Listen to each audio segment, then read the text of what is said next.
Ipinapaaresto ng Makati Regional Trial Court ang negosyanteng si Janet Lim Napoles, ang negosyanteng nasa gitna ng pork barrel scam. Ang arrest warrant ay kaugnay ng kasong illegal detention na isinampa ng whistleblower na si Ben Hurluy, kasamang pinaaresto ng Makati RTC ang kapatid ni Napoles na si Reynald Lim. Nakausap ng GMA News kani-kanina lamang si Napoles at alam na raw niyang may inilabas na arrest warrant laban sa kanya. Live mula sa Maynila, may report si John Consulta. John? Yes, Jessica, mismong si Janet Napoles nga raw mismo ang nagsabi at kumumpirma na meron na nga raw siyang nabalita ang pag-i-issue ng warrant of arrest laban sa kanya.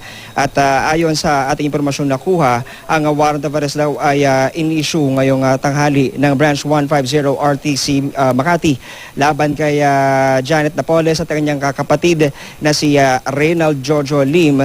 Kaugnay ito, Jessica, sa di umano'y serious illegal detention na kaso laban nga na isinampa dito ni Ben Hurluy.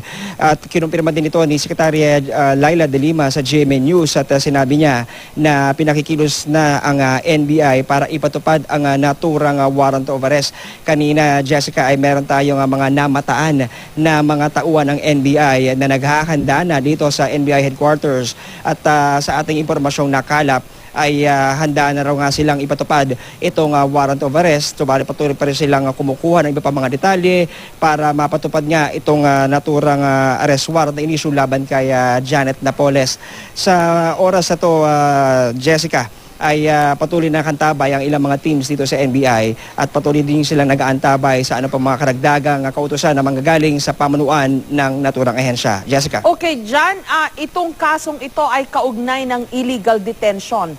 Hindi pa nakapaloob dito yung lahat ng mga disclosures, exposés, revelations na nangyari after akusahan itong whistleblower na si Luy, itong si Napoles.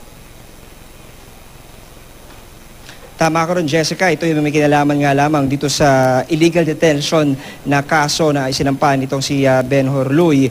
Pero matatandaan mo, Jessica, na ito ang naging mitsa ng paglalabas na nga nitong si Ben Hurluy at ng iba pang mga whistleblower na mga detalye ng umano ay operasyon ng mga peking o dummy foundation na itinatag daw nitong si Janet Napoles. At ito yung mga naging pinakaugat ng dahilan kung bakit nga napilitan daw itong si Janet Napoles na i-detain daw siya at nagbunga naman ng kanyang pagkasampa ng reklamo laban sa ditong dating amo. Jessica. Okay, ang korte ang naglabas ng arrest warrant, ano? Pero did the Department of Justice ask the court or request the court na pabilisan itong paglabas ng arrest warrant dyan sa pagkakaalam mo?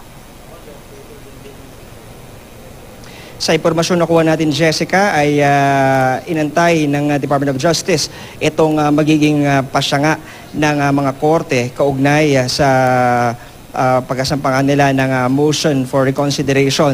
Maalala mo, Jessica, na nauna na itong isinantabi, subalit nag-file ng MR itong Department of Justice at eto na nga yun ang naging resulta ng kanilang pagpupursige. Nakapagpalabas na ng warrant of arrest laban kay Janet Napoles. Jessica. Okay, at sa inisyal na impormasyon, maraming possible residences itong si Napoles, hindi ba dyan? Merong condominium, merong residential house sa isang plush subdivision at meron pang mga ibang mga lugar. Alam kaya ng NBI kung saan siya tutukuyin? Lahat ito, Jessica, ay nauna ng sinagawa sa kanilang preparasyon sa anumang magiging pasya ng korte. Kung kaya't sa ating pagkakaalam ay ginawa naman nila ang kanilang homework kung sakasakaling magkaroon ng ganitong klase ng kautusan ng korte.